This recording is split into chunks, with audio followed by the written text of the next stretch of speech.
they'd seen war. Then a human shook hands with an Zerkai, and the stars went quiet. The galaxy had rules. Unwritten ones, but ironclad all the same. First, never provoke the humans. Second, never engage the Zerkai. Third, under no circumstances should the two ever meet. But rules break when fear becomes desperation. And that's exactly what happened when the Garath swarm breached the Orion Wall. The Garath weren't like other threats. They didn't negotiate, didn't pause, didn't even announce themselves. They consumed planets, fleets, stars. One system gone in a day, 3 more in a week. Every council, every empire, every federation calls emergency sessions. Even the Kravel Dominion, who once burned half a sector to keep the humans from gaining ground, sent messengers to Earth.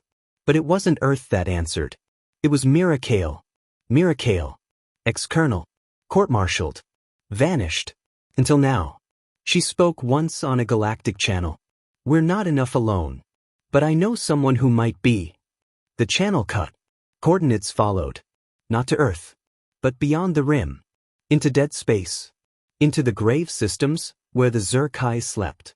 The Zerkai were the galaxy's forgotten nightmare. They didn't build fleets. Didn't trade. Didn't talk. They were precise. Biological. Efficient. Once, they stripped the entire Yulian Confederacy down to atmosphere and dust in 8 days. Then, nothing. They returned to the grave systems, sealed their borders, and disappeared.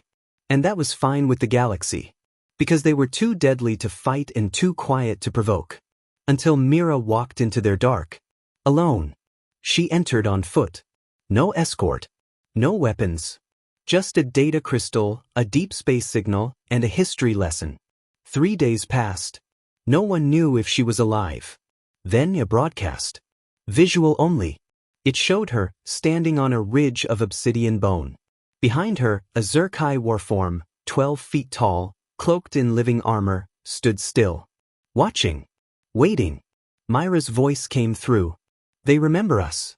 And they remember Earth. And they agree. It's time. Panic. That's the only word that fits what happened next. Not fear. Not strategy. Just raw, existential panic. Because no species in the known galaxy could survive a human war campaign and an Zerkai incursion. Now they were allies. No one knew what deal Mira had made. But suddenly, every broadcast system in the galactic net changed. It wasn't a message. It was a sound. Rhythmic. Pulsing. Like the heartbeat of something that had just awakened after 1,000,000 years of sleep. The Garath didn't wait. They struck again. 12 systems. Gone. Burned into antimatter silence. The humans responded first. But not with fleets. With stations. Each one positioned like a chess piece. Each one marked with a new symbol, a split circle, half red, half black. Half human. Half Zerkai. They called it the Covenant Line. The first battle wasn't a battle. It was an event. Garath hive tendrils slashed across a moon colony in Sector 8. And then stopped. Because something was eating them. From the inside. Zerkai spores. Engineered in symbiosis with human nanotech. The tendrils convulsed. Imploded. Not a weapon. A warning. Myra's voice followed. Next time, we don't hold back. This is your chance to run. But the Garath never ran. And the galaxy watched. Watched as human ingenuity met Zerkai precision. Watched as entire Garath fleets blinked out, not with explosions, but with silence. Not even wreckage remained. Only void. The kind of void that says, don't follow. Still, questions remained. Why did the Zerkai agree? What did Mira offer? No one knew. Not even the Earth Council. She operated outside their authority now. But theories spread. That humans had something the Zerkai wanted. Not territory. Not resources. Memory. See, humans don't forget. They build museums for pain. They name ships after failures.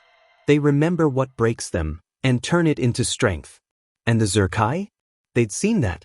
Long ago. During the Fire Wars. Back when a dying human captain dragged a nuclear core into their hive and smiled as it went off. He died. But the Zerkai remembered the smile. And now, they smile back. As the Covenant line holds, the Garaths slow down. For the first time, they hesitate, but hesitation is not surrender. Mira knows this, which is why she issued one final message. Broadcast in every tongue, every frequency. This isn't a treaty. It's not peace.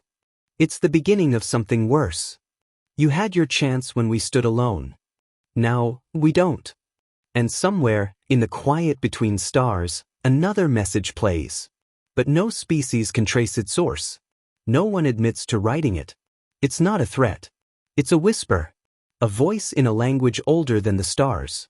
Only 2 words. We remember. The Covenant line held for 27 days. On the 28th it didn't. It expanded.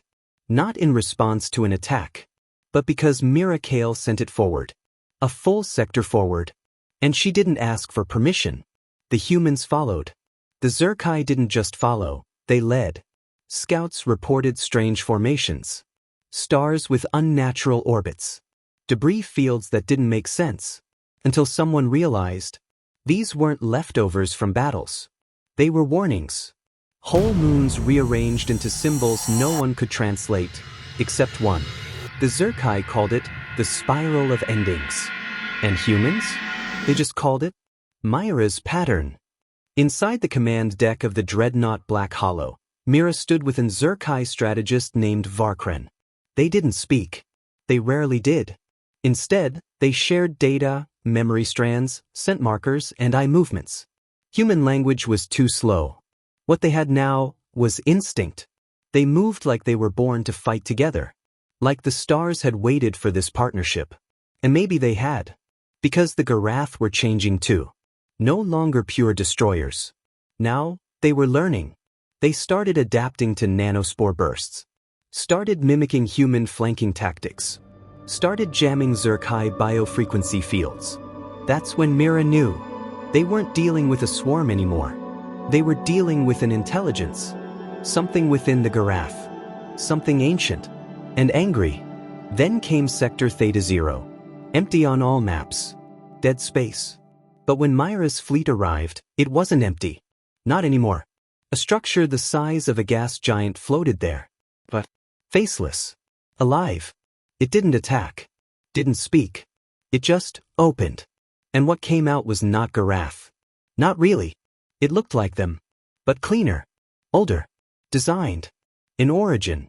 The prime. The first swarm. They didn't broadcast in words. They used vision. Memory. Emotion. Every commander in the Covenant line received the same image. A single planet. Burning. And a voice inside the mind. You fed the silence. Now hear it scream. Mira stood at the front of the bridge. The stars looked wrong out there. Twisted. As if reality itself was bending under the weight of what was coming.